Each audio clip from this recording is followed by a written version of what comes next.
it's going to record the screen. So as it's recording the screen, whatever I do up here will be streamed on YouTube, on my YouTube channel. Okay. The captions again are pretty crappy. If you need better captions, let me know, and I can put the software in to make better captions. But if it's fine and it's fine, let it roll. So I always like to start with, this folder that I was just scrolling through is, I call it the Weinert Bicycle History. I love bicycles. I have no idea why I love bicycles so much. I just do. And I apologize for talking about them too much throughout the semester. But this one, her name is Rusty. Okay? And I really think that all bicycles that I have to have something. Okay? And what they have to have is, let me change the color on this font. Okay. Come on. They have to have this. Soul. What does that mean?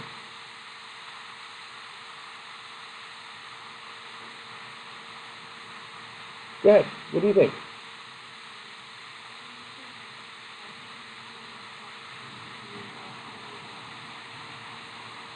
All right. I really like the way you said that. So I'm going to take this here, and I have this program called a whiteboard. And the whiteboard allows me to take stuff off of the screen, and then I can manipulate it and move it around a little bit. And it actually does more stuff. Come on. Once I get a little bit more depth at handling it. But when something has a soul, can you say that again? No, you said it really well.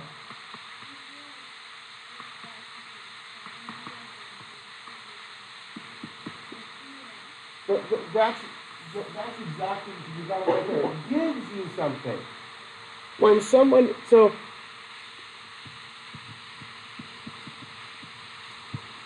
I'll work on my writing here as it gets better. It gives you a feeling.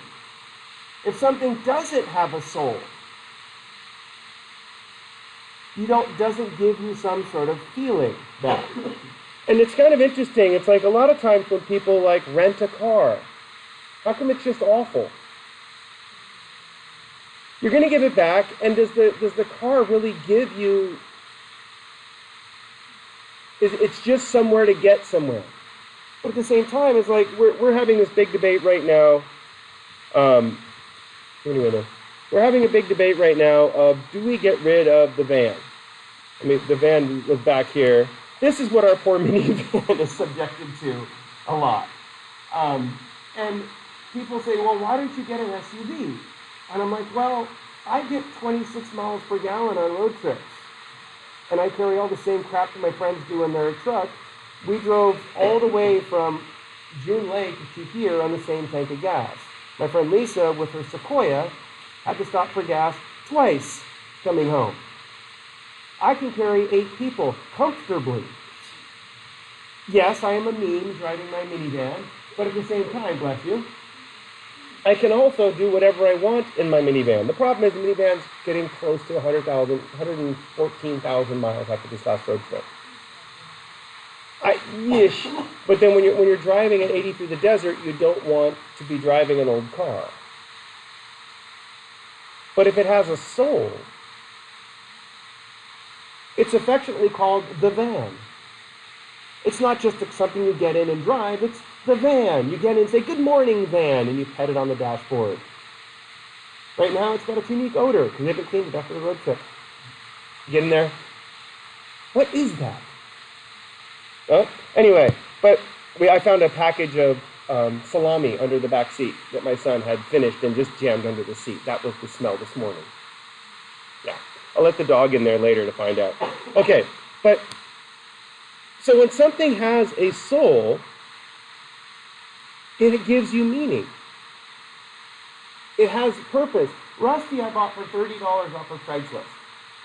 It was literally leaning beside someone's house in Pacific Beach for probably 15 years. Okay? I got it. I put a new seat on it because I have my specific bicycle saddles that I enjoy. The bicycle saddle costs close to $100. which if I ever get rid of Rusty, the saddle will go off and be put in the shed, and I'll put it on another bike that I get eventually. But the rest of the bike was $30. All I had to do was put new tires on it. The rear tube is still the original rear bicycle tube. Why is she such a cool bicycle? She makes a lot of noise when she tries to stop. Original brake pads and original Rusty rims. You put on the brakes and they go, and it doesn't slow down. You just plan ahead, that's all. But Rusty is, look at the sign.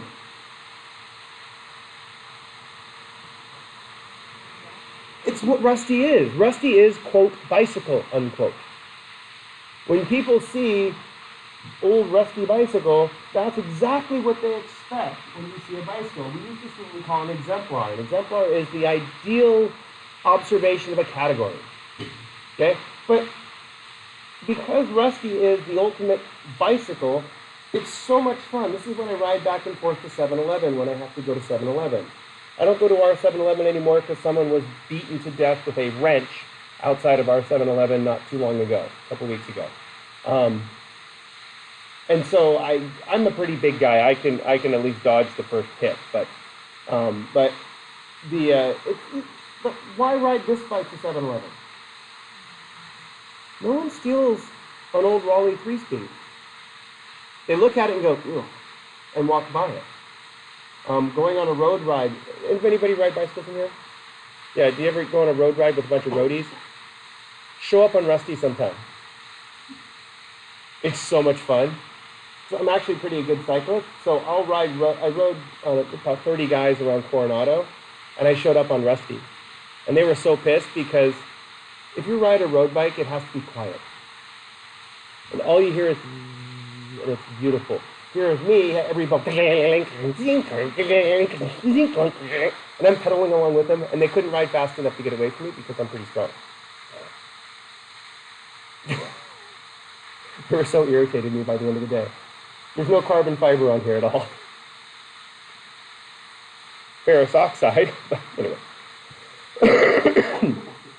So, but the thing about this bike is, this bike gives you a good feeling. And that good feeling, we use this other word. We're going to change the color on this. Let me change the darker color here so it doesn't show up on the screen. I teach in a digital theater, and in the digital theater, this is the size of a full video screen.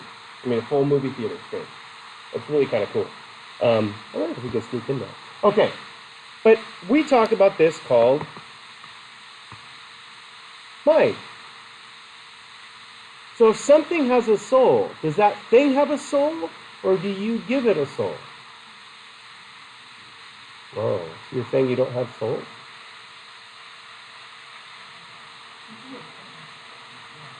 What's the difference?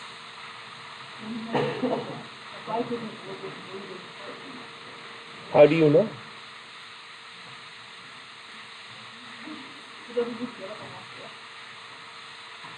Okay, so this is being an asshole. I apologize in advance, but that's okay. It's what I do. Grandma's in a coma. She doesn't get up and walk around. Does she still have a soul?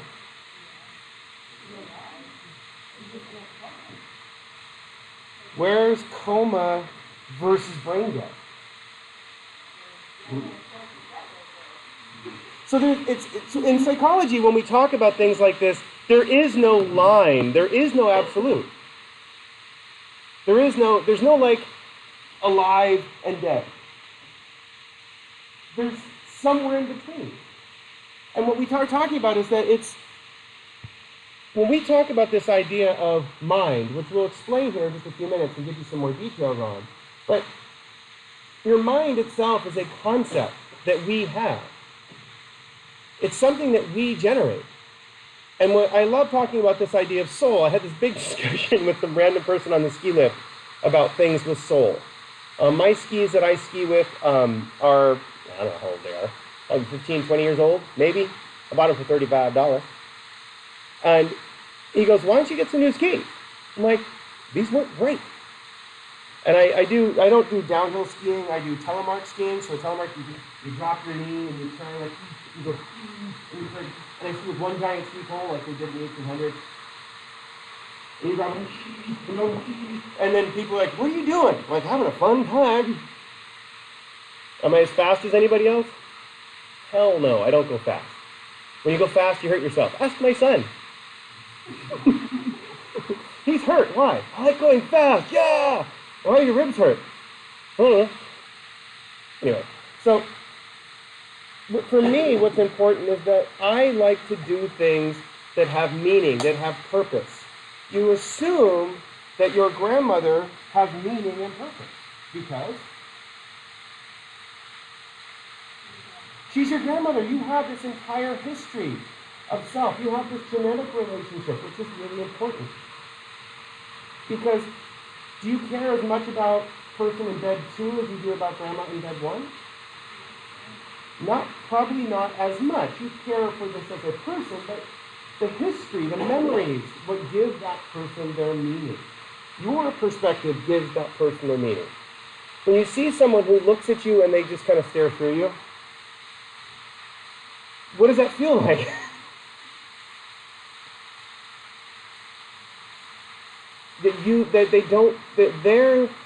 They're out of their mind.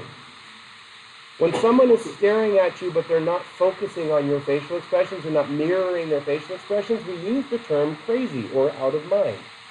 Crazed means broken or fractured. So you see, when someone is out of mind, if anybody ever talked to someone who's like really stoned or really drunk, they don't focus on you. They look at you and it's like you're not really there. And it's very disconcerting. Because what can't you sense in the person? Their mind. So when we talk about this idea of soul, and it's kind of fun to think about this concept, it's an old religious concept, that you have this soul that lives within you, and when you die, your soul transcends or falls down, depending on where you go. But what determines whether you go up or down if you're a Christian? But also, if you're Catholic, it's your deeds throughout life and whether you've repented for them or not. But in Christianity, I'm really troubling with that. But anyway, if you are more Protestant-y, it's your belief and your faith that makes you transcend. And it's interesting because it's about this idea of soul. Long time ago, in old Europe, they used to believe that these creatures would go around and steal souls. What would happen if you lost your soul? You're not dead. You're not who you are. The people around you don't know you anymore. They don't give you the same love and respect that they did before because you have changed as a self. That's why we talk about drugs like methamphetamine, and sadly a lot of drugs like heroin. They take over the person's self. And those drugs remove soul. Because what happens to the person's self? It's replaced by the need for the substance. And the drugs like heroin, and like when I had knee surgery 10 years ago or so, and they told me, here's a vial of Vicodin. I'm like, thanks, I'll have one. I took one for that first night so I could sleep. Because why not take more than one? 3 days. 3 pills, you've experienced withdrawal symptoms. 3. Okay, after a week, the withdrawal symptoms feel like you've had a flu. They're pretty ugly. Most people just think they get sick because they went to the hospital and then they're fine.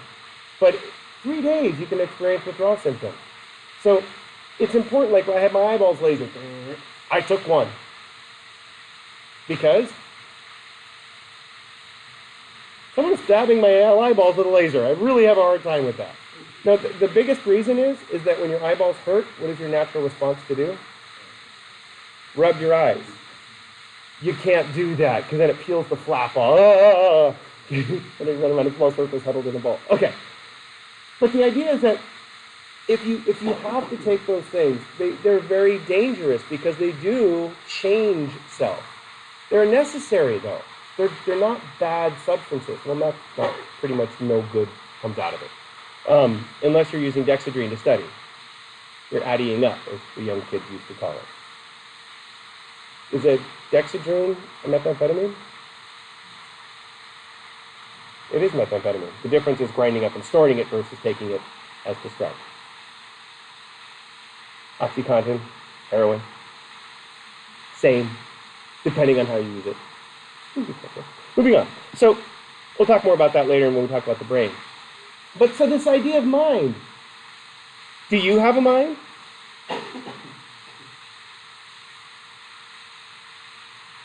Do you give yourself a definition of yourself?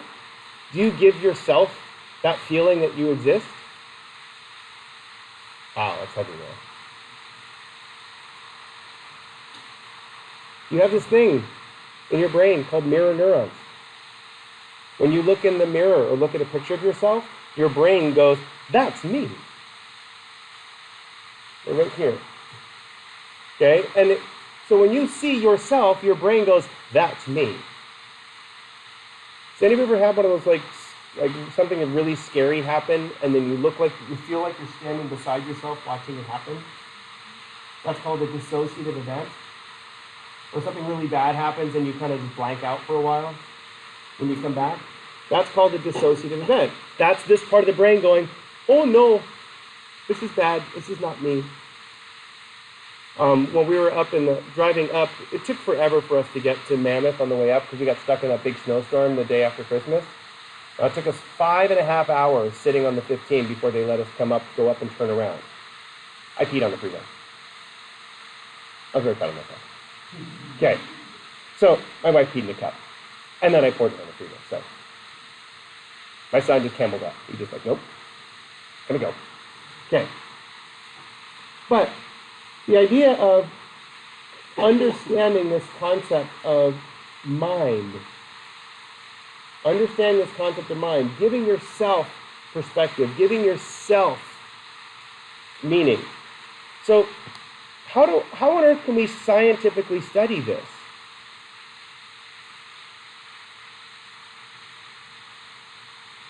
So, well, ethics aside for now, we're going to talk about ethics a little bit next class, so we don't worry about those right now. But isn't this sound like philosophy, not psychology? Yeah. The philosophy and psychology started in the same place. So the old ancient philosophers were really philosophers. And like Plato and Socrates and all these old dead Greek folks, they all really thought about the nature of the mind and does it exist and do we have one? And so modern psychology, we're going to give you kind of the answer and then we're going to explain why this is the answer. Okay? But the mind is only this.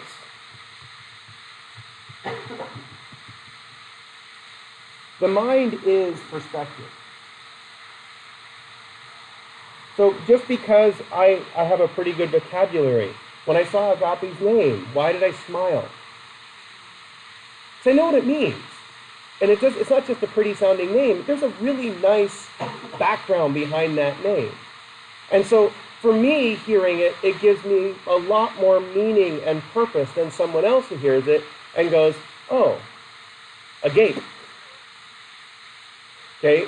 And because when you hear it, if you have the vocabulary perspective, you see things differently. The second chapter in that stupid cognitive psych book, the second chapter is it's called Cognitive Neuroscience. And that's kind of the stuff that I did a lot when I was that's what I did when I was an undergraduate, back in the late 80s, early 90s. We did a lot of the research that they talk about in there. And what the best part about it is, as soon as I read that, all of a sudden, in my head, I have this giant little schematic of my psych stuff that I teach in this class, and all of a sudden, all these new little lines start connecting back and forth between them. Oh, there's something called the default mode state, in which your brain sits when it's not being activated by anything. And if people with depression don't go into that default mode state. Okay? And so, like, all of a sudden, I'm like, oh, that totally makes makes sense. And then there's all these, and so on the ski lift, I'm trying to explain it to my son. He's like, Dad, stop it. Like, but this is so cool. And I have to talk to somebody about it because I'm an extrovert and I can't just think inside. She was like, I'm not listening. Okay. So, but the idea is that once you understand perspective, that is what mind is. Does a dog have a mind? Yes, but it's different. That sage grouse that was up at the ski area has a mind, but it is different. Every single one of your minds is different. Because what we do is we understand other minds. You understand other minds. One of the big jokes that I have is that I speak dog. I'm a big dog person. I love dogs. All sorts of dogs. And I speak dog. So depending on the breed of dog, I can get the dog to, I can tell, if the dog's afraid of me or not. Because some dogs have been abused and they're very fearsome. But, like, I can talk to Chihuahuas and I can talk to all sorts of different dogs. Do I actually, Dr. Doolittle, talk to them and hear them talking back? No, that's creepy. Dr. Doolittle is a Disney guy who talks to animals and they talk back to him. And, yeah. Moving on. There's actually a disorder where that occurs. It's a disconnect of the prefrontal cortex and limbic system. The area called the fornix gets separated, and you start believing that animals. Okay. So, but how come I speak dog? Our dog's not really a dog. She's a princess. Her spot when it's cold, she comes up and just stands and goes on the covers. I lift the cover up. She goes down and puts her head right here and her butt right here and just sits right against me. And I put my arm here and she goes and goes to sleep. And I like this. Sometimes I can sleep, sometimes I can't. But if I try to move, what does she do?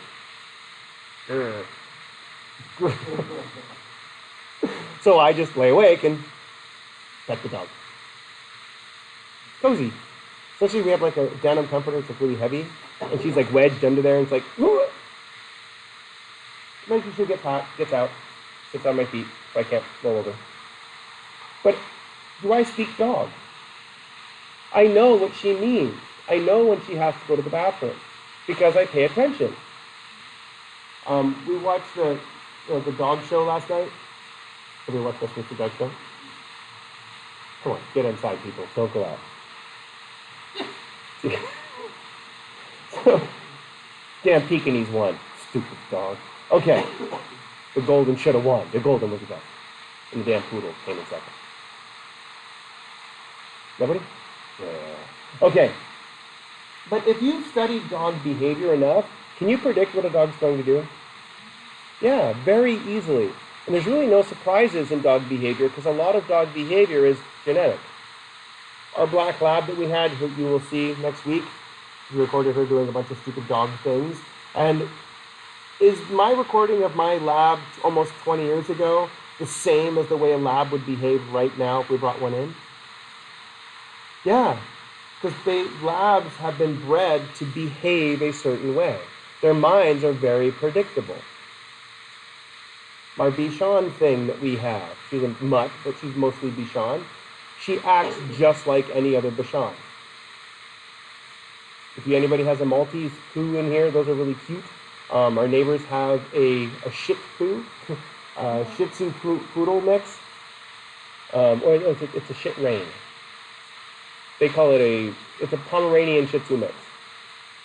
I call it a Shit Rain, but it's called a Pomeranian. There's a name for it that's not Shit Rain, but Shit Rain sounds funnier. But it's the cutest little fluffy dog you've ever seen in your entire life. His name is Luna. And does it act like a Pomeranian? Mostly. It acts like a Pomeranian. If you've ever been around a Pomeranian, it acts like a Pomeranian. It looks more Shih Tzu-ish, but it acts like a Pomeranian. It's really cool. Are pit bulls good or bad dogs? They're generally great dogs. The problem is they're very territorial. And they're also, for some reason, they like to one-up each other. Okay, so if you have a pit bull, they're the most wonderful, cuddly, friendly dogs that you'll ever get. You have two, they start becoming competitive and playing with each other. And if one dog attacks something, the other one will attack it as well because they don't want to be left out. What if you have 5 of them? It increases the probability of being dangerous. Pit bulls are very, very strong. But if you understand the nature of dogs, there's the wonderful, safe, big, awesome dogs. But if you don't understand them, and you don't raise them properly, or don't understand the way that they work, they can seriously hurt people. The same thing like a Mastiff or any of the big dogs. Your little tiny house cat, anybody cat people in here, can put you in the hospital just as easily as a big-ass dog. Anyway, I studied cat behavior a lot too, but I'm allergic to them. So the reason is because I mountain bike a lot. Mountain lions are big house cats. My mom got 14 stitches from her cat named Shadow. Imagine a 200-pound Shadow. Yeah, moving on. Okay. So, getting back. Why do we pay attention to the perspective? Why do we pay attention to other minds? Oh, I wish we could do that. I wish I had an app I could just pull up to your forehead. Oh, that's what this would be. That'd be really cool, actually. But why do we care about how they think? But why do we care? Because it could affect us. Yeah. One of the biggest things that we have a mind for is to look for purpose and intent. Not just purpose and intent in other people, but purpose and intent in the world around us. Okay? Purpose and intent in the world around us. This is really important. So, when we went to go skiing, we looked at the weather report. And I'm a weather nerd. And so on my computer at all times, I have this app. Oh, look at that. It's going to be some coldness in the Midwest right now. Okay? Look at the snow in Albuquerque. Okay, so how do I know it's going to be cold? You can't really see the map very well. So there's a really big high-pressure system over the coast out here, which is causing the jet stream to push way down. Here is down into Mexico, and here's the Texas. The jet stream is taking all this cold air, dumping it down, and then dumping it up here. And when it's up here, it's hitting with warm air off of Florida. And what do you get? You can't really see it very well.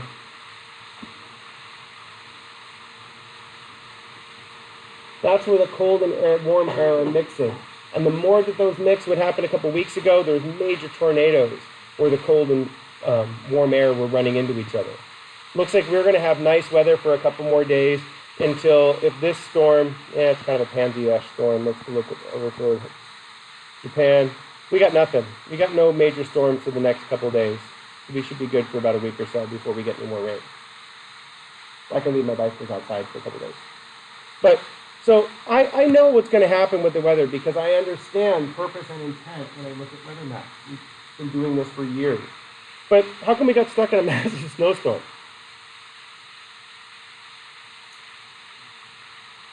It's called a Tonopah low. A low pressure out of Nevada slipped down and hit the low pressure that was coming into San Diego. So dumped a bunch of cold air going this way to a bunch of warm air going this way, and Atalanta, which is not that high of elevation, but same high as Alpine, got like 6 inches of snow. They don't normally get snow there. It was crazy. They closed the 15. They don't normally do that. Okay? And so, if we understand the purpose and intent, we can make good predictions about how to act in our future. What if we don't understand purpose and intent? I'm going to write this up here.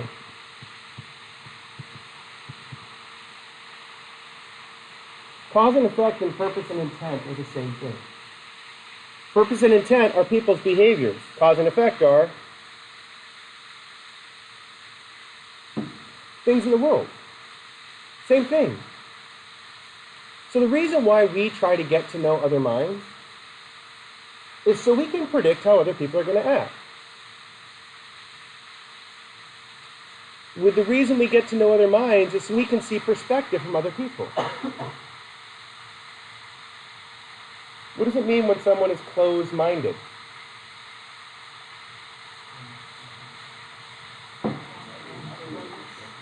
They're refusing to see other perspectives. They're not able to interact socially as well. When someone is closed-minded, that means that their perspective is correct and everything else is stupid. Why does our current president fire everybody who argues with him? Well, he has been extremely successful in business. For him. He has done really well in business. What about a lot of people who've worked for him? Not so much. A lot of people he's worked with have gone bankrupt and lost all their money. A lot of the people that are in his cabinet are people that benefited from the housing crisis. A lot of people lost their home in foreclosures, so a couple of folks in his administration had money, so they bought up all these foreclosed houses. And when prices back up, sold them again and made a fortune. We have friends that were in the banking industry, and one of them still is. The rest of them aren't anymore, but they were selling those bad loans, the B-side loans. They made a fortune selling the B-side loans. When everything went to crap, they still have already had their money. Who got hurt by the B-side scandal? People who took those loans out and couldn't afford to pay them anymore and foreclosed on their houses. So, it's interesting is that if from their perspective, oh, it worked out just fine. It's like some gentleman came to the door the other day, asked me, for somebody in your house is registered Republican. My wife's registered Republican. And so I asked him really quickly, I'm like, well, do you support President Trump? He goes, yes. I'm like, great. Do you agree with his rhetoric and the way he talks about people? No. Like, but you're willing to support him as president, even though you don't agree with his moral stance. And he goes, well, the economy's really good. I said, for who? Who's the economy good for? Old white, yeah, people with money. Old white people with beards. But that's who the economy's good for. And it's like, so there's a book by Machiavelli called The Prince, where the ends justify the means. That if you make a fortune on the backs of a bunch of other people, it's okay because you made a fortune. You win. And so it was interesting having this discussion with this young pollster guy. He's like, but the economy's really good. I'm like, yeah, the stock market's great. How does the stock market help college students? Are you invested? 1? 2? See? Does it really benefit you at all that the stock market's cranking? My retirement's gone really well. Well, helped me a lot sooner than you guys. Okay. It does help interest rates, and it does help. There is a trickle-down effect. But most of the young people, they don't notice. And what's interesting about it is that it all comes down to perspective. What's right or what's wrong? There's no absolute what's right or what's wrong. One of my biggest things that I really try to do is, number one, always be kind. Always be nice. I always let people in on the freeway. If someone's in front of me and being an ass, here you go. I don't get upset. Because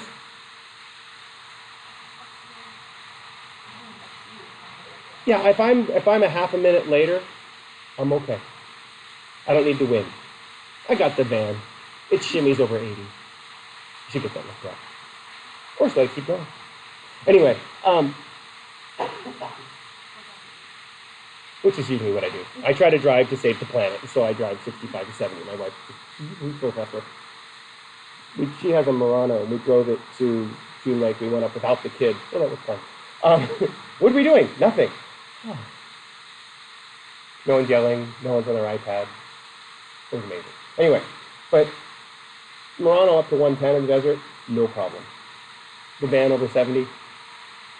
Very. Okay. So this is what psychology is.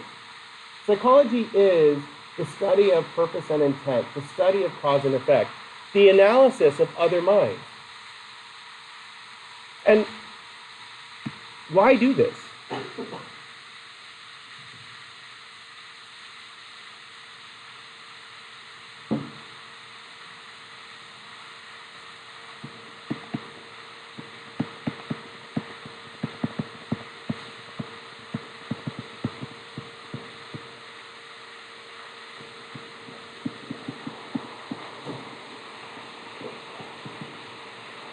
This is the main reason. To explain, predict, and control behavior. This is the main reason. To explain, predict, and control behavior.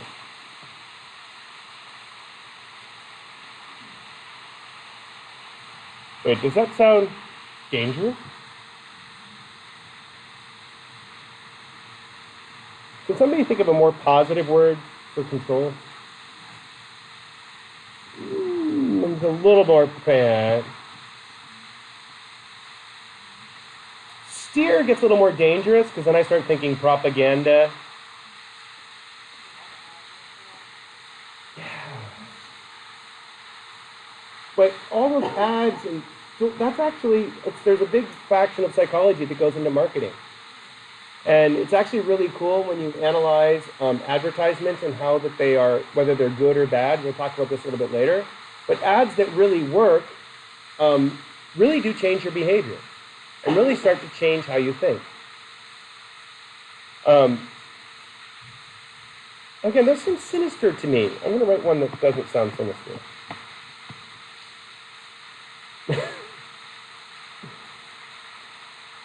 The purpose of studying the mind in psychology, the purpose of this class, is to eventually learn to explain, predict, and control behavior. And along the way, you're going to try to understand.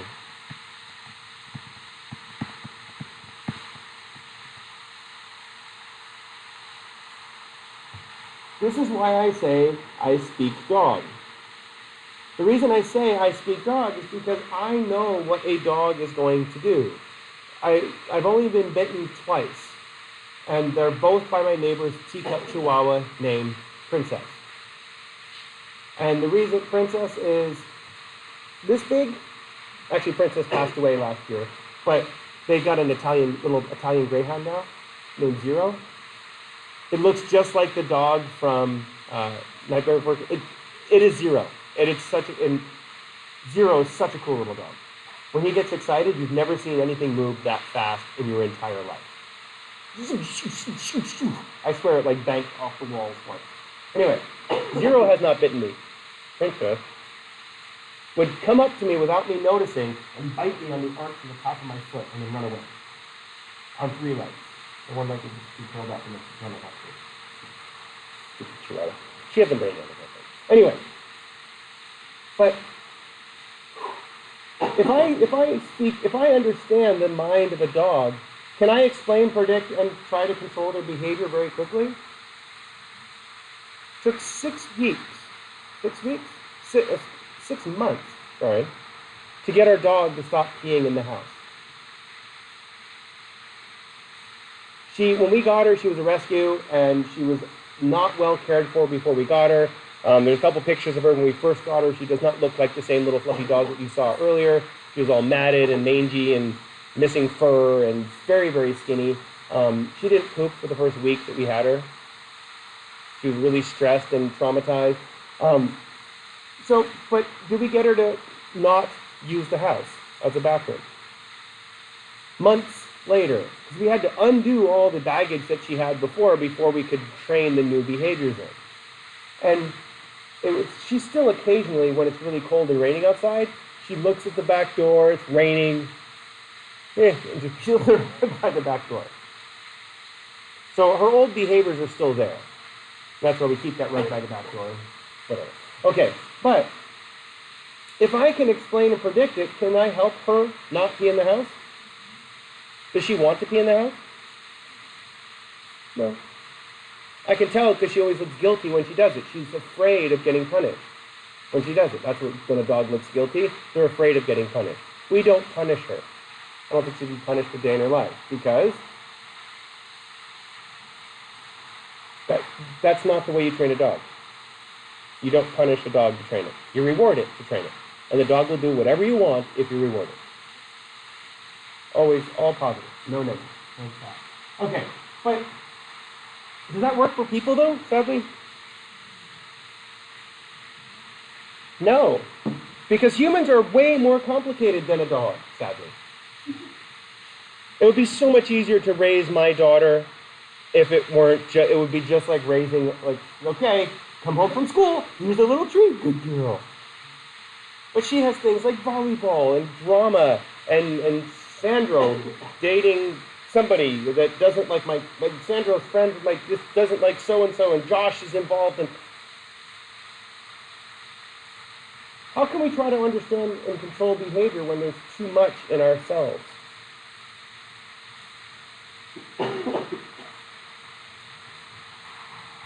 Well, it's not too much, actually. What we need to do is, well, how can you help somebody through a crisis? How can you help somebody through a problem? Say it louder. Yeah. Go back and listen to their soul. Go back and listen to them. Don't talk to them. Thank you for saying listen right away. Most people say, you need to talk to them. No, you don't. You need to listen to them. Okay, and so listening to them is what you start understanding the perspective of their mind. Why is listening to someone a way to help them? That was me all last week. That's what you doing. Okay. Why would listening to someone help them? It's not for you to help them. They start to understand their perspective better by explaining it to you. See how that works? By learning how to listen, you learn how to fix what's wrong with other people. Now, should you try to do therapy with your friends yet? You got a few more degrees before you can start to do that. Please don't do therapy with your friends. Wait, what? It said we should all have to use listen. So you're really clinically depressed. All right, let's go. Please don't. You can cause more harm than good if you don't know what you're doing.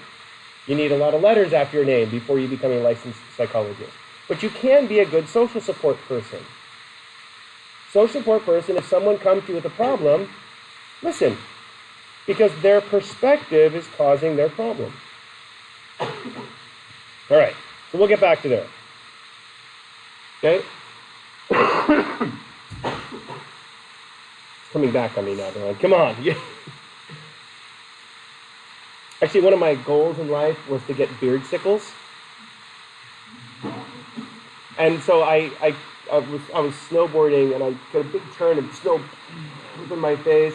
And we went in to get coffee at the chalet, and I had full-on beard sickles where it had melted and frozen on my beard. My son goes, Dad, beard sickles. And then my phone was on the table, like, dang it. And it fell off by the time we got there. But one of those goals in life you check off. Okay, there's an Instagram guy surfing in the ice snow with a beard sickles. Okay. So, how do we do this? How do we explain, describe, and predict and control behavior?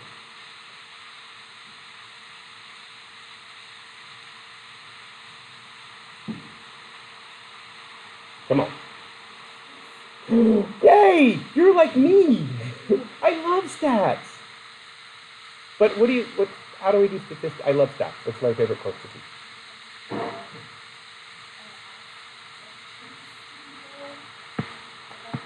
That's very good timing. Da-da-da! Okay. Data. We need data.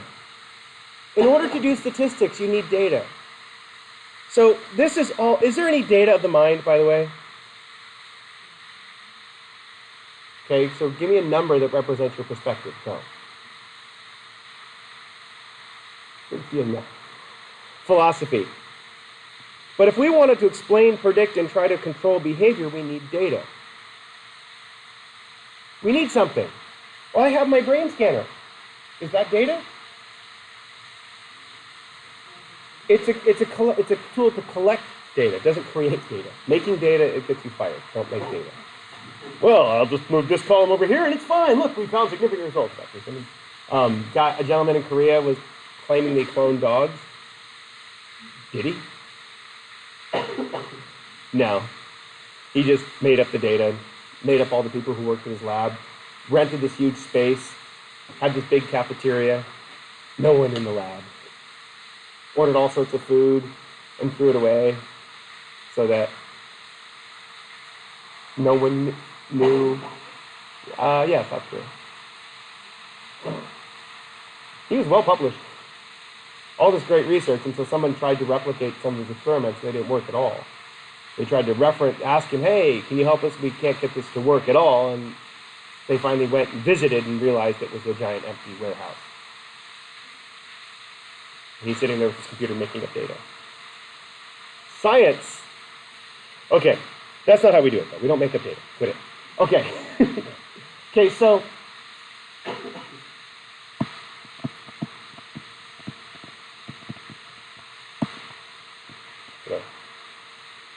the data that we use is behavior. The behavior of the mind is behavior, excuse me. The data of the mind is behavior. We collect behavior data.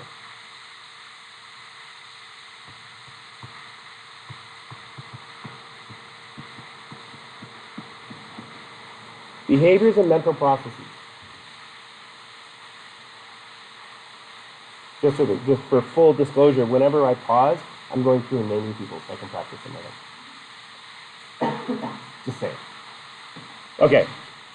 So,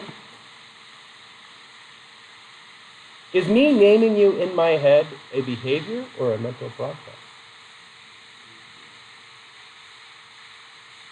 What's the difference?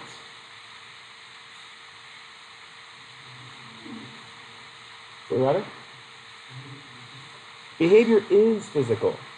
And this is really irritating.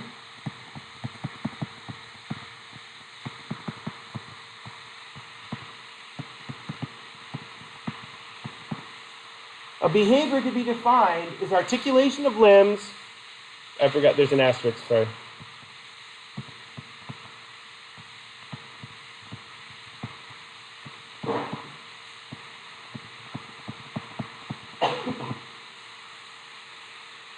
Because if you're like blinking your eye, you're not articulating any limbs. So, whatever.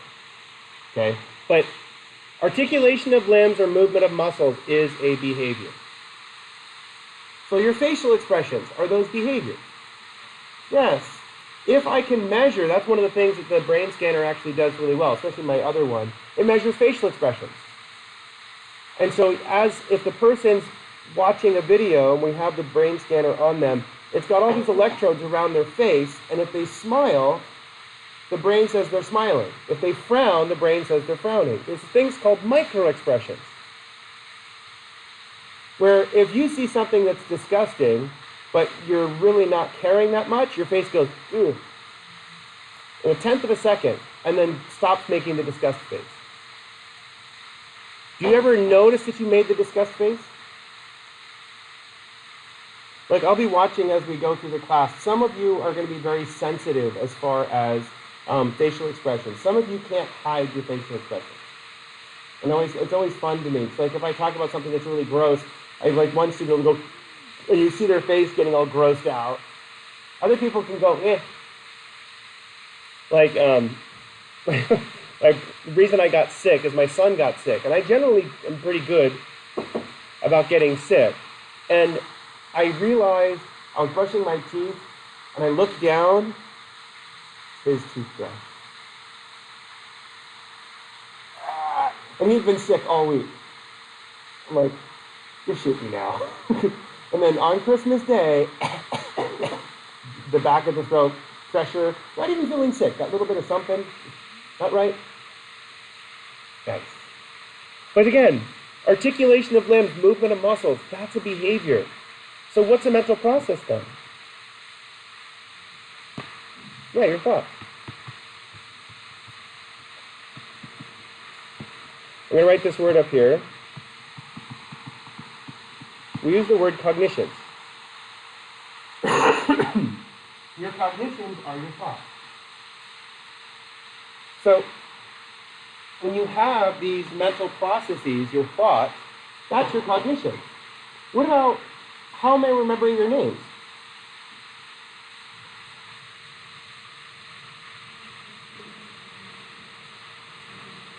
I'm using my thoughts to form memories.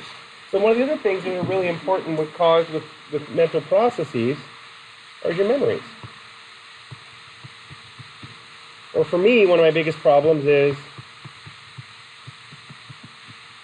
attention. These are all mental processes. Can anybody think of some other mental processes that we have that are not behaviors?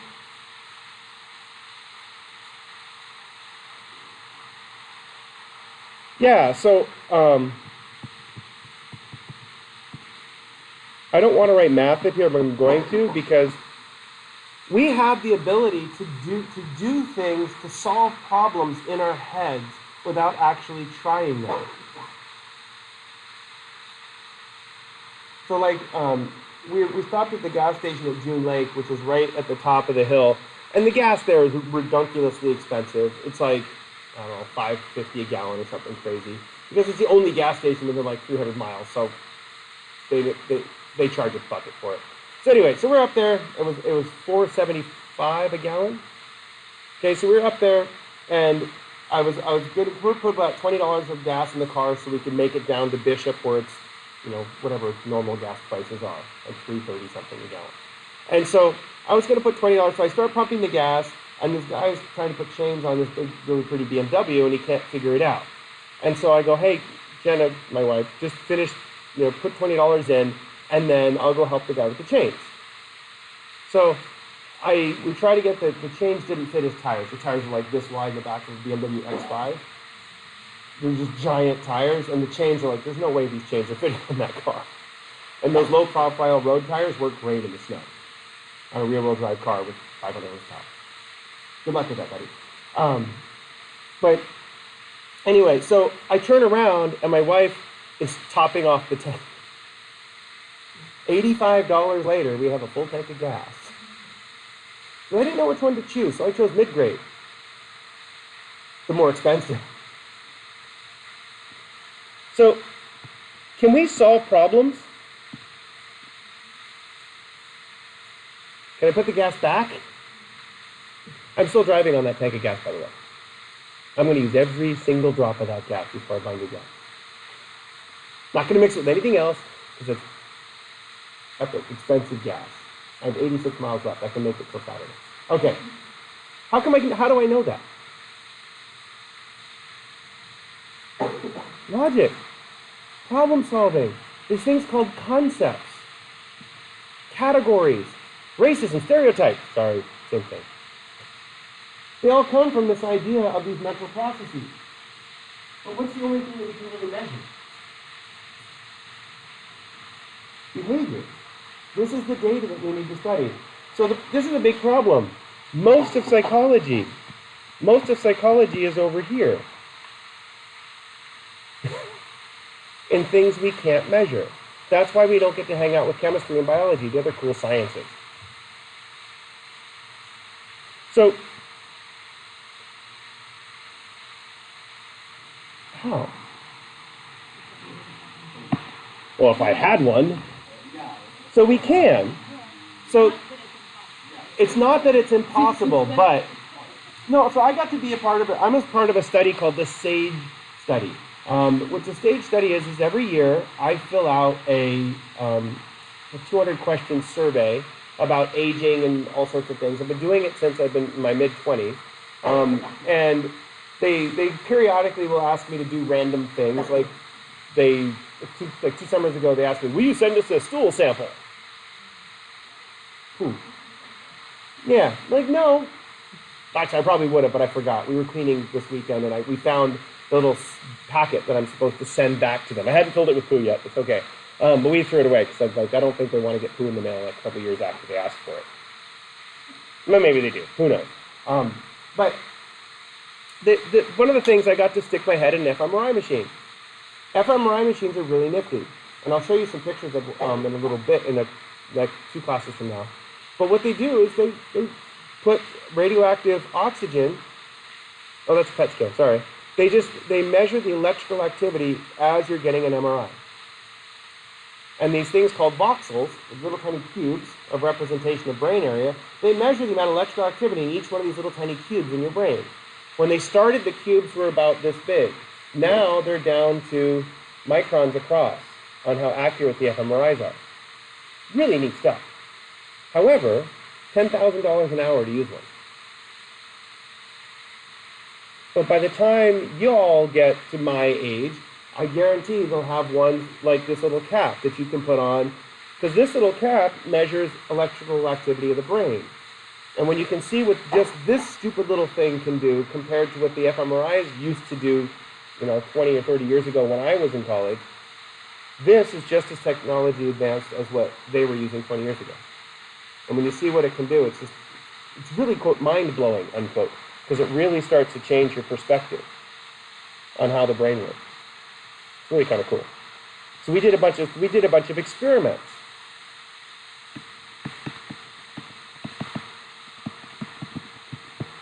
Okay.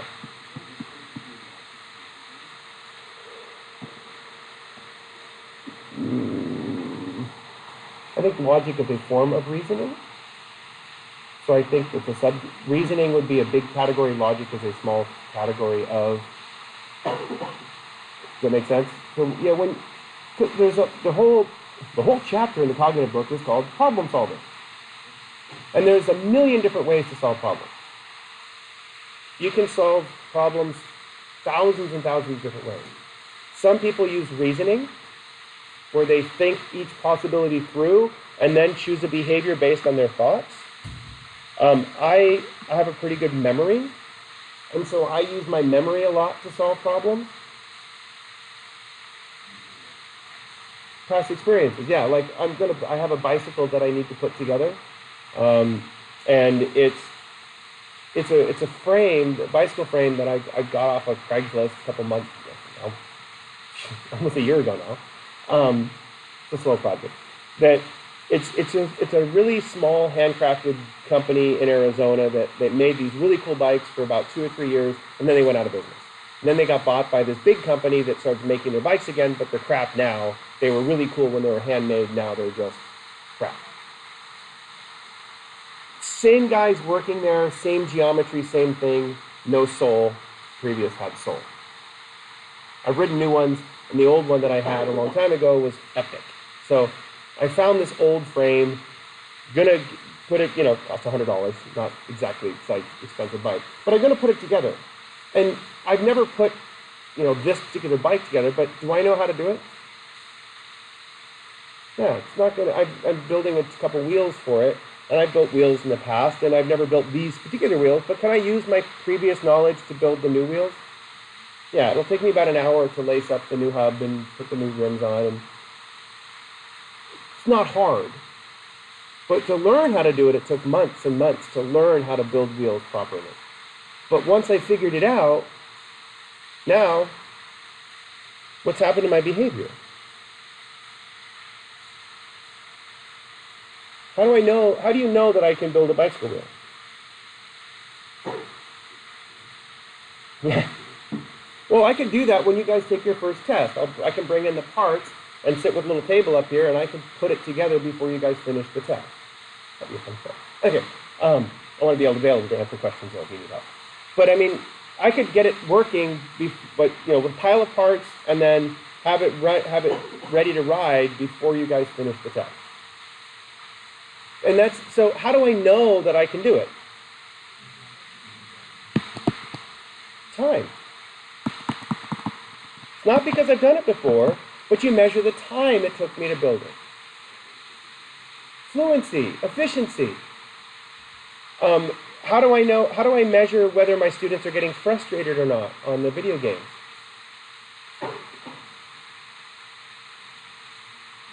Measure their behaviors. We can't measure serotonin levels yet. We've got the swabs to measure adrenaline levels, but that doesn't necessarily, cortisol doesn't necessarily measure aggressiveness. It just measures how nervous you are about the game. Yeah. One of the things we looked at is we looked at their body language. So the body language, don't use the word body language anymore, use behavior. Because it is. So we use vocalizations. Vocalizations are considered behaviors. Dang it, cuss word. Fill in the, aggressive, upset sounding. We counted the number of times they crashed off the course. This computer doesn't have quite enough horsepower to run the driving game, but we did do another thing.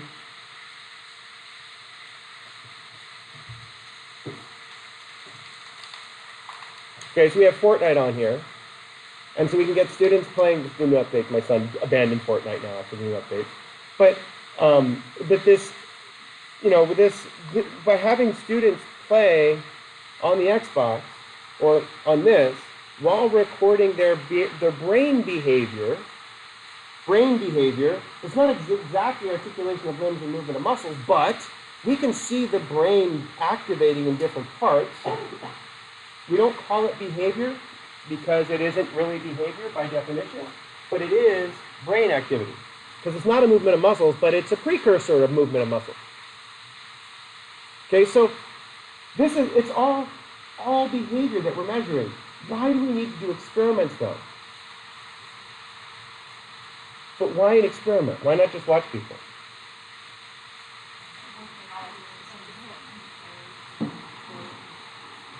The problem is we don't know what's going on here.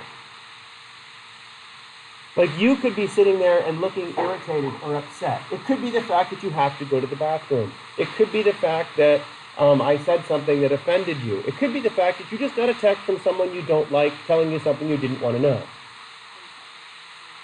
Or you thought about something 3 weeks ago, or you realized you haven't paid the water bill yet. Good time. Okay, our water bill last month was like $400. Like, why is our water bill $400? Because I didn't check it a couple months before when we drained our pool and filled it up again. Yeah. Okay, moving on. So, but we don't know what's going on here, so we have to use experiments. We have to use experiments. And so, what made psychology what it is today? What made psychology what it is today is science. It is science. It's experiments. Before we came into this, psychology is just philosophy. So the first experiment in psychology, you'll love this.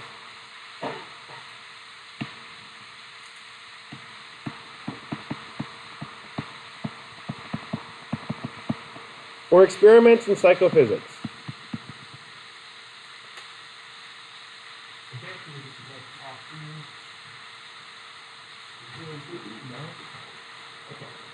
This window is so bad in this classroom. Why they put it up here is beyond me. They should have put the whiteboard and everything facing the other direction, so the light is in the back of the room, not on the front. Okay. So, the idea of psychophysics. So, what does the word psycho mean? Because you're going to hear this a lot this semester. No, psycho does not mean crazy. It has become known as crazy, but psych is mind. And physics is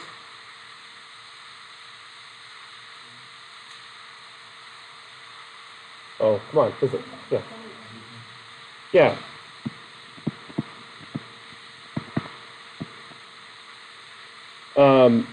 I had this another word I was going to write there and it went away. I'm going to write this up here.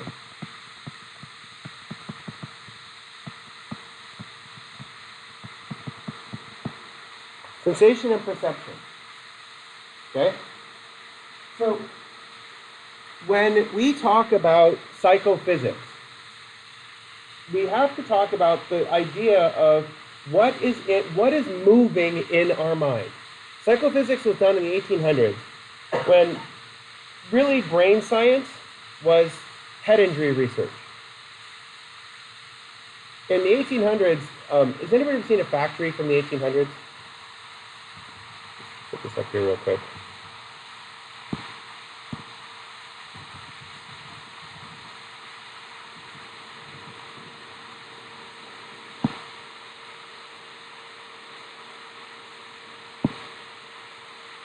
This is what a factory looks like. I have no idea. Pinterest. Oh, yay. Oh, I'm logged into my wife's Pinterest. I should start liking things. Okay. That's not a good picture. Saved from Robin Sparrow. Did I save it by accident? Let's see. There's a good picture. Oh, that's not a good picture. I don't understand. Well, just show me this picture. That's a winery. God, I hate Pinterest now. I hated it before, but I hate it now. Stop it. Okay, I'll just zoom in here. Okay, this is a textile mill. Okay? Why is it so much nicer here? So these are all spools of thread. These are all sewing machines. What do you notice that's missing? Any sort of protecting apparatus. These things are flying back and forth and putting these threads together to make factory. All the gears and all the things are wide open. Are these people wearing any sort of protective clothing? No, they're actually wearing loose clothing. And so the problem is in a lot of these factories, what if one of these gears breaks?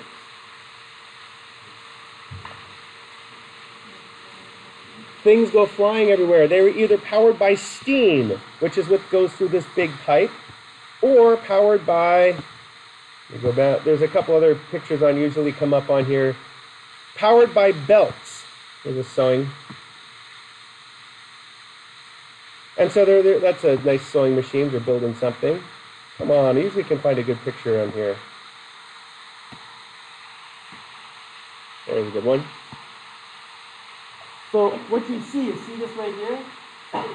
This is a belt, and that they're building, such a building engines of some sort. But there's these giant pulleys that run across the top, and they're spinning these. That looks like actually building bombs. Okay. So people used to get hi sketchy. Okay. People used to get head injuries all the time in factories like this. A piece would break off and fly up and stab them in the head. World War I. What were most of the injuries caused by? Looking up over the trenches. And head injuries. So all the research of studying the brain up until the late 1800s was a study of brain injuries. So someone gets a pipe jammed in their head here and they can't talk. So they say, that's where you talk. Literally, that's how it works. Until, what's really funny, to me, is that in the cognitive psych book, they weren't very far off. When doing the fancy MRIs and looking at how the brain works, they actually got it pretty good back then because of all the people with injuries coming in. Wear your helmet, kids. Okay. Yeah, well, that was Germany. Not good. Okay. So, is there a way to study a healthy, intact brain then? Through psychophysics? Yeah. Well, I'm going to write this name up here, which you'll never hear other than this class.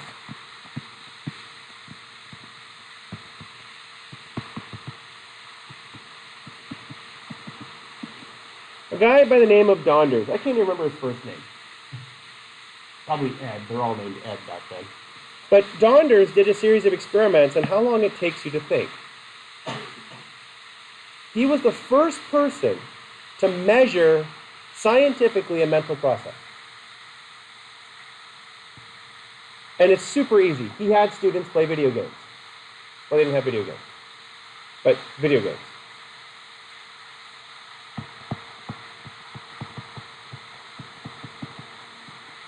Reaction time. He used telegraph machines. Ever seen a telegraph machine? Let me put a picture up here. I'm sure I'll get Pinterest again.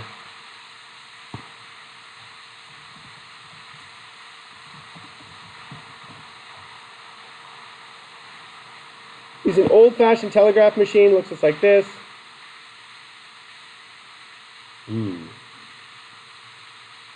Just like that. And so these were what these were plugged into, $79, is that the way this works is you run an electric current through this plate, and you run an electric current through the bottom. When the two connect together, it creates a spark. Positive and negative current, you connect them together, it creates a spark. That spark can be translated across a line. When someone on the other end is listening to it, they hear the sparks. Morse code. That's how it started. So what you can do, though, is if you run a piece of paper in between this, when it sparks, what happens with a piece of paper? Burns a little hole. And so what you get is you get a piece of paper, really long, called ticker tape, actually, and it has dots and dashes in it, and then someone on the other side can look at it and see what the other person was tapping on the other end. So the way these little ticker tapes work is so Donders had one of these ticker tape machines, and he basically would take a ball bearing, okay, metal ball, and drop it on the table. When it hit the table, it made a line, okay, on here. And as the tape was running, he waited for the person to hit the button. What was the distance between here? There, how long it took them to react. Tick, click, tick, click, tick, click. Okay, boring as hell, sorry. This is it. This is where psychology started, as a science. Then, he had two separate ball bearings. Brace yourself. A big one and a small one. Tick, clunk. He would tell the person, hit the button when you hear the large one hit. What happened to reaction time? It slowed down by X number of millimeters. So he took the time between here, simple reaction time, to the time between deciding whether it was a thick or a thin sound, and this right here became the time it took to think. So this right here is them reacting simply. This is making a choice, big or small. The difference, he said, was how long it took to think. That's where we started. And what's great about this is Donders, he wrote papers about it in Time to Think, but no one really did anything with it, because everybody said, great, Donders, who cares? Because no one was really interested in trying to study psychology as a science. What was psychology for most people? Freud. So tell me about your mother. So Freud was at the same time as Donders was scientificking. Freud was a neurologist. Freud studied the brain. He studied patients with brain injuries. He noticed that a lot of his patients that he saw had problems without brain injuries. So Courtney, right? Okay, Courtney's very depressed, but she doesn't have any brain injury. How could she be depressed without brain injury?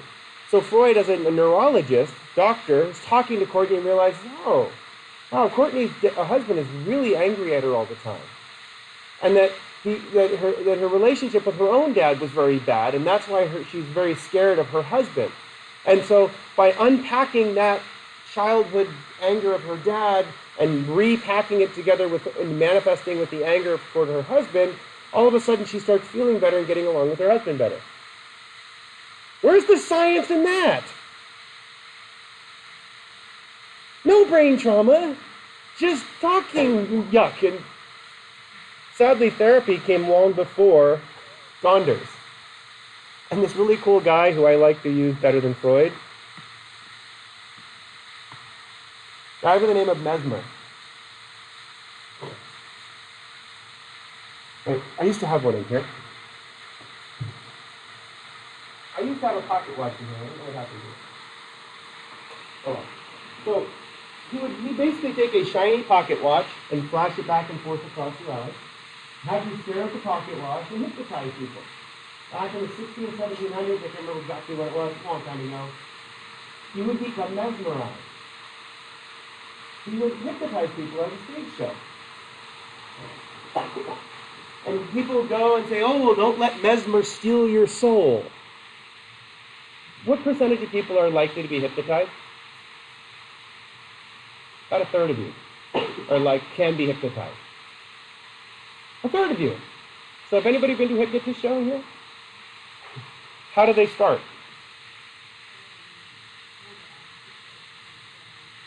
They ask for people. You can't hypnotize someone who doesn't want to, so they ask for volunteers, and they usually bring them into the back. Were you volunteered? Oh, okay. I had one student who was. It was pretty cool. Anyway, so they bring the people in the back, and then they select a group of those people. Some people come back and sit down, and the rest of the people stay in the back, and then they bring them on stage and hypnotize them, and make them do stupid things. Okay, so is that real? If I give you a sugar pill and it makes your headache go away, it's called a placebo. So what I can actually, we have one of my students, Catherine, who's training to be a yogi. Default ringtone, boring. Okay, so I really like yoga. Actually, my knees are a little sore. Okay, and so if I practice my, ice close, come on. If I practice my balance, and I work really hard with my balance, can I get better at balancing? Yeah. And so one of the ways to do it is become mindful. Embrace your inner Hindu. And when you become mindful, what you do is become more conscious of exactly what's going on inside your body than what's going on outside of your body. That's what mindfulness is. So Catherine is teaching another one of our students, somebody next semester is going to volunteer, to become mindful. How do we know they're becoming mindful? How do we know that you're actually hypnotized?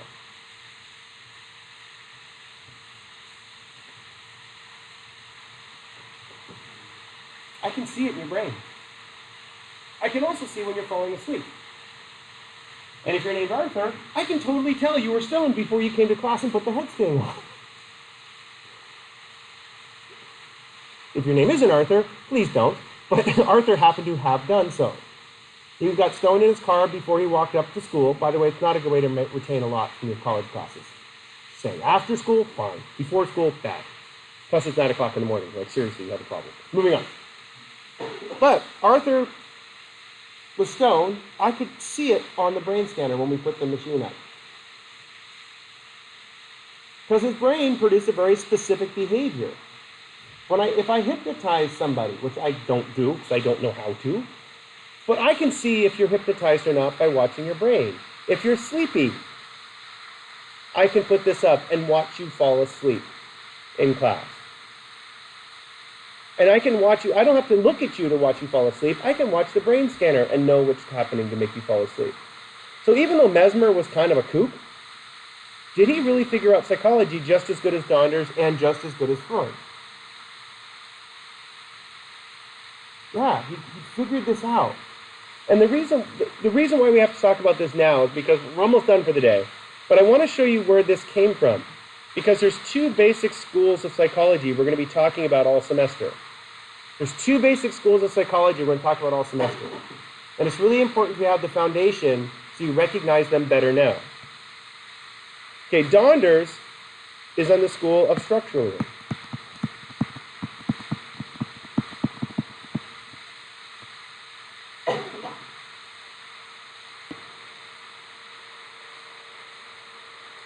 Mesmer, I'm going to put Freud over here too.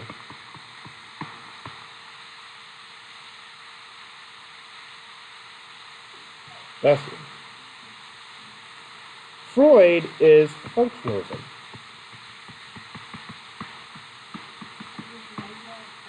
Mesmer and Freud, they're both, I like Mesmer because he's not quite as serious as Freud. Freud was an amazing person, except he single-handedly set the women's movement back probably 20 years. So, I mean, he was the old standard white man with a beard. Sorry, might be fun. He was not necessarily very good for society, but his ideas were very on point. But he also collected penis artifacts. We'll talk about that later. Now, he had some issues. Just collection stuff, not Dahmer style. That was different. Okay. So, What is Donders looking for? Not logic. Data. Measurable statistics. That's why I'm so happy you said that. Okay? Measurable data. Real statistics. Real stuff. And structuralism is what came out of this psychophysics research. Remember, psychophysics is the measures of sensation and perception. I've got some really cool old psych stuff. There's a gentleman at Grossmont named Ben Newkirk. I don't know if he's still alive, but he retired right when I started. He was the kind of teacher that called you glassy-eyed mouth breathers because he was so boring in his class. He assumed it was because you were too stupid to learn. One semester, he ended up with 6 students in his class by the end of the semester. At the beginning of class, he would walk over and lock the door. And if you were late, you were not allowed to interrupt him. Yeah, good teaching. Anyway, but I caught on to this very quickly, and so I would ask him questions, and I'd purposely say things wrong in front of him so he could correct me. So he kind of took me under his wing. And when he retired, he had this really cool collection of old crap. I love old crap. Did I mention I had 12 bicycles? Okay, and so he gave me all of his old crap and never let any of the people around him have it up at Grossmont because the other faculty hated him because of the way he treated the students. I did too. I didn't let him know, and I got old stuff. Okay, and the dried out brain in a jar, I got that too. Yeah, it's pretty much brain jerky at this point. It's not good, but it used to be filled with chemicals that cause cancer. Where'd they go? Evaporated into the air in my office. Yeah, be fine. Okay. So structuralism is all about data. Structuralism is all about data. I'm going to write a name up here that you're only going to hear about now, never again. Wilhelm Wundt. Wilhelm Wundt set the first lab. He is the one who came up with the idea called structuralism. He is what started all of this, old white man with beard, number 47 in psychology. But Wundt collected data. I'm going to write this up here. He collected bad data. He didn't collect data correctly. He had people write down what they were thinking. That's it. He trained people to write down what they were thinking. Bad data. Because what do you really need to study? Well, in psychology, what's the only thing we can really study? Behavior. Now you just said brain. You said brain. You said brain? Okay, I heard a brain and I looked over here. Okay, so Nicole says brain. Brain is exactly right. Now, as we're going on,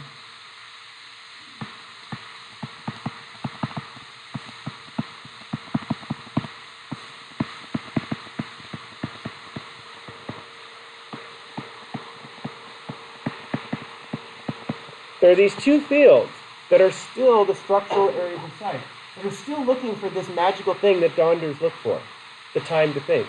And in psychology, we call it physiological psychology. If you get a degree in psychology and study the brain, you get a degree in physiological psychology. You could be sitting in a bunch of people in a biology department called neuroscience. Neuroscience and physiological psych are the same thing.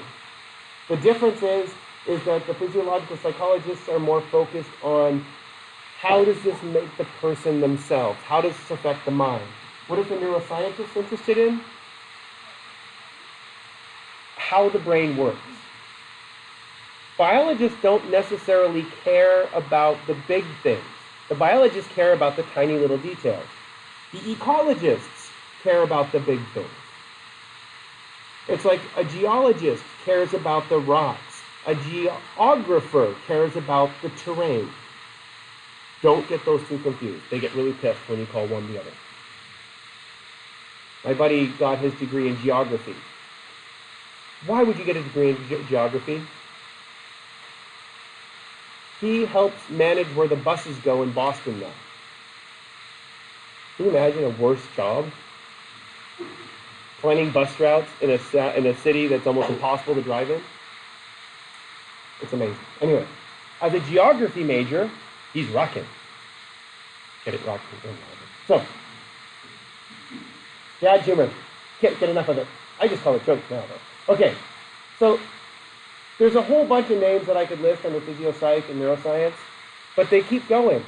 Neuroscience and physiological psychology is constantly measuring the structure of the brain. We're going to spend a day talking about the brain on Monday next week, and we're not going to do it close to being justice. I have a whole semester class called physiological psychology, which spends all semester talking about the brain, and we got one day.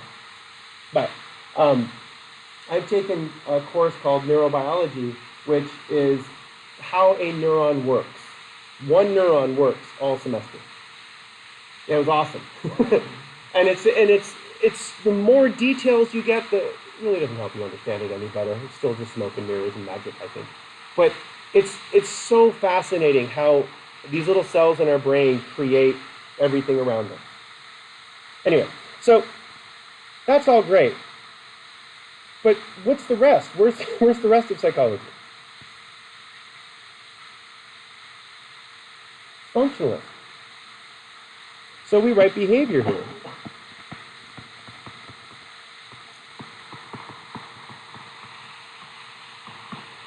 Behavioral psychology. Okay? Behavioral psychology is the function of the mind. So what do we study? Behavior. I teach a class in the fall called Learning. Learning is the study of behavior. That's how I learned to speak dog, is by teaching that class. I have a card in my wallet from a dog trainer. They're up in Oceanside, and we're trying to get licensed to train therapy dogs. And if I can get licensed to train therapy dogs, I think that would be really cool, because then Nani can come to school with me with a little vest on. And actually, she'd probably go to my wife's school. My wife is a principal, I mentioned. She has reading dogs that come to the school. And what do the kids do? They sit and read to a bunch of these Labradors. And the dogs are trained to sit and listen. You really don't have to train them very hard to sit and listen. They're just like, okay. So the kid will sit down on the floor next to the dog, lean on the dog. The dog looks at them, and they read to the dog, and the dog makes eye contact and nods its head occasionally and pretends it's listening. Is the dog happy? Yeah. Is the kid happy? Why would you have the kid read to a dog? Say louder. No judgment. So the kid can practice reading without worrying about making mistakes. And one of the best ways to learn something is to try and fail. Like, I learned to snowboard last year because my daughter snowboards, and I wanted to show that it's not hard and I could learn it better than she can. And she didn't like that for some reason. So this year I'm working on I'm goofy foot. I surf and I skateboard goofy foot. And so it's really easy for me to turn with this foot forward. It's really hard to go down the hill with this foot forward, because it's a different movement. And so every time we got to one part of the trail, I forced myself to go the opposite foot on that part of the trail. Every single time. So by the end of the trip, I got my front side toe. Woohoo! Okay, sorry, surfing front side, back side toe. I don't speak snowboard yet. I got my regular foot toe I got my front side toe. Okay, so and my kids don't like it when I say I'm shredding the gnar dude carrying my giant ski pole and my telemark skis. Dad, stop talking like that. Why? I'm totally sick and rad. Okay. It's fun being a dork. Okay. So, but in order to, behavioral psychology is a function of the mind. Have I watched a lot of videos of people snowboarding? No. But every time I zoom by a lesson, what am I watching? I'm watching what the instructor is telling the people that they're showing how to snowboard. I'm picking up little bits of logic and little bits of reasoning and then just trying it. Should I go super fast when trying it or go slow? Why? If you're leaning this way and you fall backwards, bam! Flat on your back.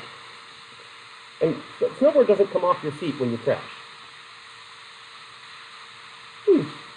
Interesting. Anyway, I forgot to buckle my helmet, so I did crash. My helmet was flying. This was pretty funny. And he goes, "Are you okay?" I'm like, "Yeah, but I got to get my helmet." Okay, so we're going to go through the rest of these really quickly here. Behavioral psychology is real science. I'm going to change colors here because we're going to get into fuzzy science. I want the blue. Okay. Can you see that okay? Okay. Cognitive psychology. Cognitive psychology is the study of... I can scroll up. Cognitive psychology is the study of... Yeah, your mental processes, your thoughts. So cognitive psych is what I'm teaching this next semester in 20-something days. And I finally finished reading this textbook like Saturday. And it's all stuff that I've had before in different classes. And most of the stuff is very familiar to me, except putting it together in a different way. And that's what cognitive psych is all about. Taking all the little elements that we have in this class and explaining it through the lens of cognitive psychology. Behavioral psych is talking about everything we're talking about this semester, but focusing on the lens of behavior. There's also some really cool one called humanistic psychology.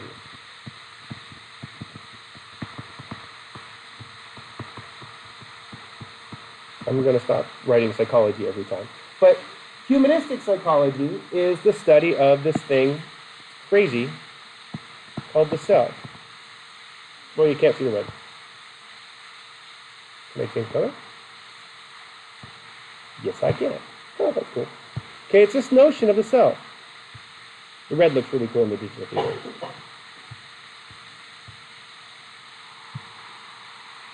This idea of self is a very strange thing. So humanistic psychology focuses on the function of the mind through the definition of self. You will hear as we go on later in the semester that most people recover from mental illness and problems by finding themselves. You lose yourself. There's a really very sad story about a young woman who was addicted to meth, and she said that she was sitting in her room and she felt like there was a black film hanging on her. It's a type of sensation that's caused by too low levels of dopamine in her brain. And this film, she felt like there's a black film just hanging on her like a cobweb, but like oil-like film. And she was trying to cut it off of her so that she could see, because she couldn't see clearly. What was she actually cutting? Her own skin. But the way her brain was delusioned because of the drugs, she couldn't tell that she was cutting her skin because she was trying to, the film that she felt was on her was actually just she was able to feel her skin. And it's like, you realize like, whoa, how come she is able to recover from that dark of a space? She became alive and aware at that point that this is really out of control. I had a student, Dylan, a couple semesters ago. He was an IV meth user. When you're slamming it, it's got some pretty serious levels of meth use. And he contracted HIV. And he goes, "Oh, that was from gay sex, not from needles." Like, thanks for sharing, Dylan. But he goes, "I got HIV. I don't want to die of AIDS." His self was afraid of dying of AIDS, but not of injecting meth. So it's like you kind of realize, sorry, Dylan. Wasn't that good? He's fine. Unless you've been injecting meth this morning. Okay. But it's the funny part is that his self came online. Click, well, I don't want to die of AIDS. And in order for him to get treatment there's a pill that you can take called PrEP, which lowers the rate of HIV in your body. And it can make it so that even if you're HIV positive, you don't have actually any HIV antibodies, and so you're not really contagious. And it's also working as pretty good a vaccine for people who have HIV to stop the spread. Anyway, so in order for him to get on this medication, he had to do drug tests and be clean. That's what caused him to recover. Himself not wanting to die of AIDS. And it's really bizarre to think about the power of humanistic psychology. And this idea of self is a really huge. However, where's the science in the self? Yeah, well, no. There's not much science in the self.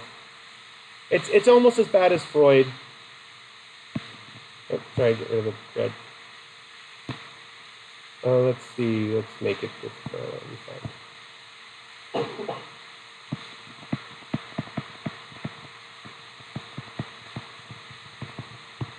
Psychodynamic psychology is all about this crazy thing. Come on. Well, let me change the top to go. Unconscious mind.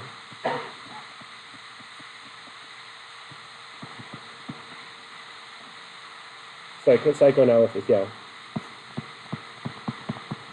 It's also psychodynamic or psychoanalytic or psychoanalysis, it's all the same. It's based on the idea that there's an unconscious mind inside your head, and the unconscious mind is driving you and pushing you toward what you want to be, and that your consciousness is just all along for the ride with the unconscious mind. It's really actually kind of neat stuff. We use the term baggage. That's psychoanalytic or psychodynamic.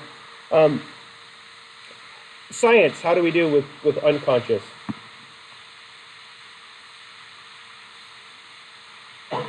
Well, depending on how you talk about it. If like, I'm going to try to post this up to OneNote when I get home, and I'll explain how it works once I figure it out when I get to my office. Okay, I said home. That's psychoanalytic. My son got a new video gaming chair for Christmas. That's what he wanted for his room. I got his old one in my office now. Oh yeah. Okay, sorry. So, psychodynamic or psychoanalytic would be about the content of your dreams. Behavioral psychology is about the ability to stay asleep all night. Cognitive psychology is about what your thought processes are when you wake up at 2 in the morning and can't go back to sleep. Did that happen to anybody in here? Well, hopefully that's not healthy. Don't do that. But I get up at 2. Ding! It's very normal and natural for you to wake up at 2 in the morning. It's just, most people do. It's actually, and it's funny, young children don't. That's when parents and family bed get to have more kids. I'm up, you up, I'm up. Kids, time to sleep. What can we do? Let's play Monopoly. Okay, no. Okay, so, but there's a lot of biological reasons for that, but that's talking about it from this perspective. Cognitive psychology talks about your thought process. Humanistic psychology is the opposite. So we talk about self-esteem and self-worth, but that leads into cognitive psychology. Psychodynamic is the content of your dreams. So, can I watch you fall asleep if I put the brain scanner on your head? And I can totally know when you're awake and when you're asleep. Michelet this semester, she was last semester. She had trouble sleeping. She has 2 little kids and insomnia. Yeah, that's a bad combo because little kids make noise all throughout the night. And if you're a parent, you go into ninja mode when your kids are small, and you hear every little sound that they make because you're protective and you're worried that they're just going to spontaneously die. Doesn't happen often, but you've heard it happen once, and you're going to watch. Second kid, fine. First kid, terrifying. Anyway, but the third one, you're like, where is that? Yeah, we'll show up for dinner. It's we have some friends that are Mormon, and they have the cascading children down the line. The dad is so funny. I'm sitting here talking about mountain biking, and as we're talking, he walks over and turns the kid and walks back. The kid was walking this way, and he just walks over, turns it the other way. How is he aware of this child just wandering the wrong direction? That ninja, I have lots of kids sense. I think it's a kindergarten teacher sense. Okay, getting back. So the last thing here is that there's a lot of other things that have branched out of functional psychology. There's a lot of things that have developed out of it. And I want to kind of zoom in a little bit so I can put this under here with bigger words. But clinical.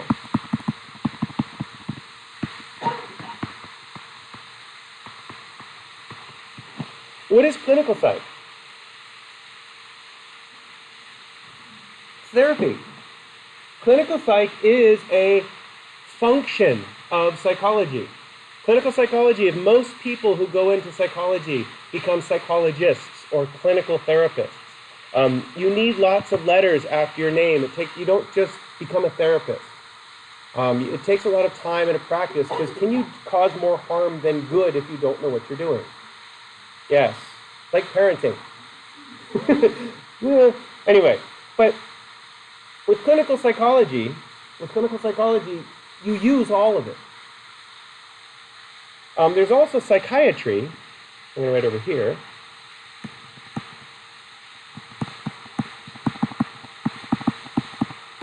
Why is psychiatry on that side? Yeah. Chemical imbalances are caused by thought imbalances.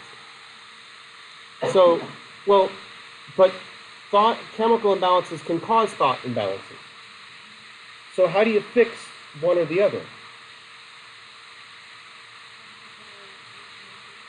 But you should always work on both.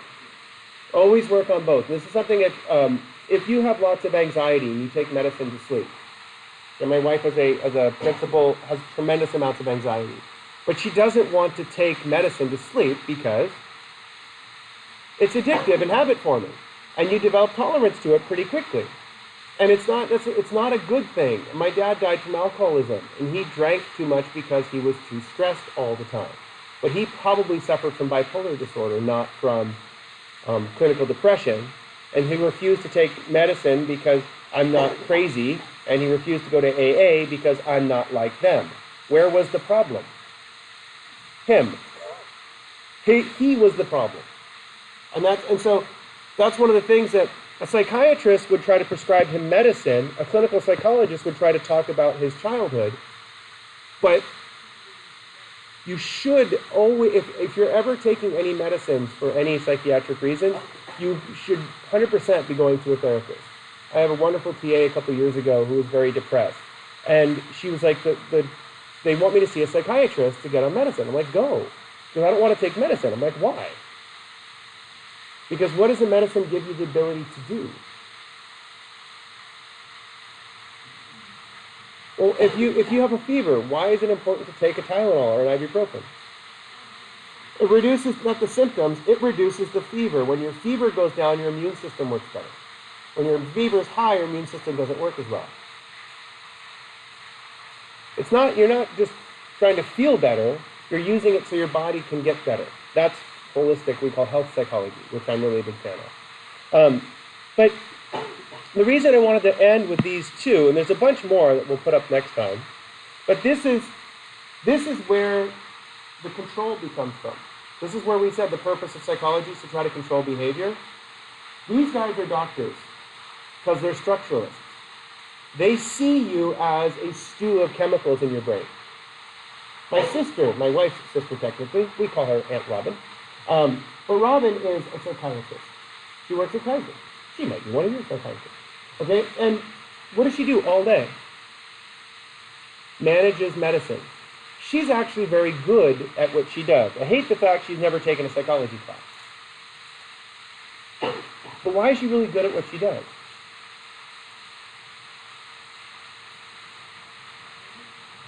She understands how the chemicals affect the brain and understands how the medicines that she gives affects the patient. And does a really good job. Very long waiting list to get to see her. A clinical psychologist, I have lots of friends that are clinical psychologists. Robin and her ex-husband Mark are the only people that I know are psychiatrists. But a lot of clinical psychologists, they have no idea what they're doing when they first meet a patient. No clue. How come they have no idea what to do when they first meet a patient? They have no idea, and this is what I draw this little metaphor. Oh, yay. I get excited when it does that. Snaps into a circle. Oh, I did it. Everybody's got one of these. Carry-on luggage. Little willing suitcase. What's at the bottom of this thing? Hope. Something's in there, deep down. You push deep, press down. No one's talked about for 10 years, 20 years. Baggage. Could be trauma. Sadly, most people with psychological disorders, trauma. Most people. Robin's ex-husband, Mark, I'll refer to him now as Mark, it's easier. He is a psychiatrist at Donovan Prison. Yeah, he's, what is it? An acronym, I don't know. But guess what he gets to talk with his patients about? Awful childhood trauma. I mean, terrible, horrible things that have happened to a lot of these guys. Why are they there? The trauma definitely contributed to how they got where they are. Yeah, how they manifested it, how it dealt, and when he's dealing with people that are in a place where you generally don't go away from. It's hard to get out of there.